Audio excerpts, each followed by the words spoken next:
Good afternoon. Good afternoon. It's a pleasure to be here, very honored to be here. Et je pense que je dois commencer d'abord par reconnaître, n'est-ce pas, les leaders politiques qui sont ici.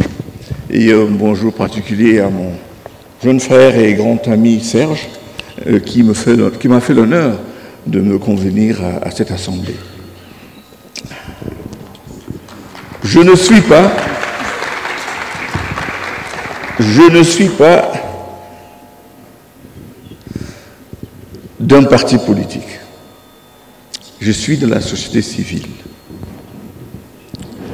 Dans la gestion d'un pays, il y a ce que j'appelle le triangle magique. La société civile, les autorités publiques, n'est-ce pas, le secteur privé. Et dans la société civile, on retrouve et les partis politiques et les confessions religieuses. Et je pense que cette année, nous devons tous penser camerounais. Donc je suis ici solidaire avec les autres Camerounais. Parce que ce qui est en jeu, c'est notre survie, c'est notre avenir, c'est la seule chance que nous aurons dans plusieurs années, n'est-ce pas, de redonner l'espoir à nos citoyens. Je disais tantôt, quand je vois tous ces leaders politiques, je ne peux pas m'empêcher de repartir quasiment 33 ans en arrière. Bon, pour certains d'entre vous, c'est long.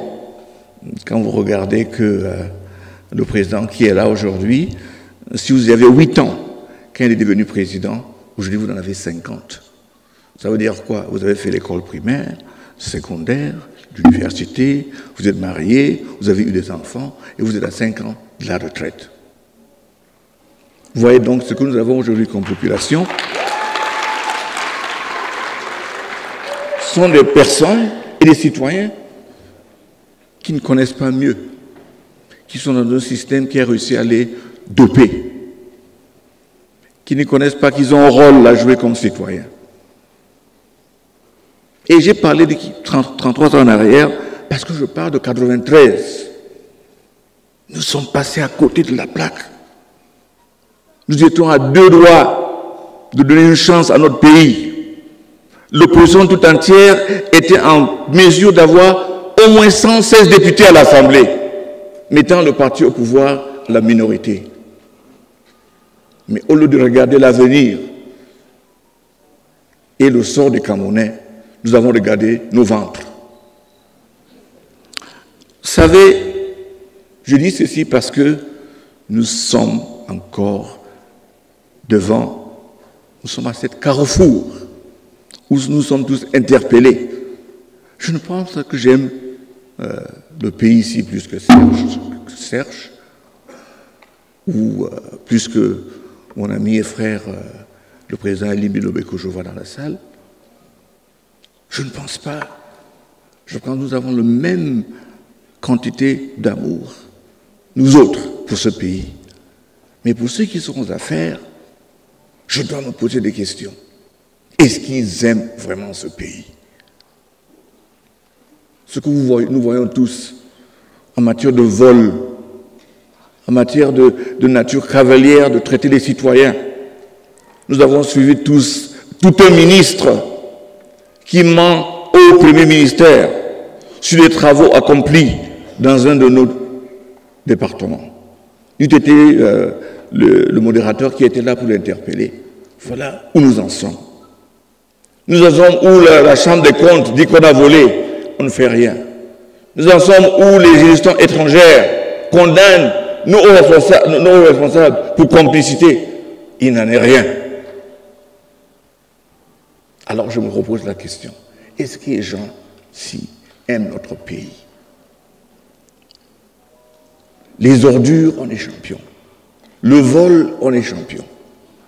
Tout ce qu'il y a de non-valeur, on est champion. Et il y a des intellectuels qui veulent me convaincre qu'à 92 ans, après 42 d'exercice de pouvoir, on est mieux placé pour gérer l'avenir des personnes qui vont vivre après nous. Mais ce n'est pas possible. Donc, mon message est court. Méfions-nous de ceux qui crient coalition, coalition, mais non, non, non, non. Ce sont les gens qui veulent nous diviser. Nous savons tous, dans nos différentes équipes d'entraînement, où nous partons. Le moment venu, on prendra la décision qui va changer la vie des Camerounais. Restons chacun dans son couloir. Arrivera un moment, peut-être après la convocation du collège électoral, où on va s'asseoir et parler du pays et choisir la voie, je dis bien la voie, qui pourra nous mener, n'est-ce pas, vers les lendemains meilleurs. Donc je vous souhaite à tous un bon congrès et je vous remercie pour l'invitation. Thank you very much.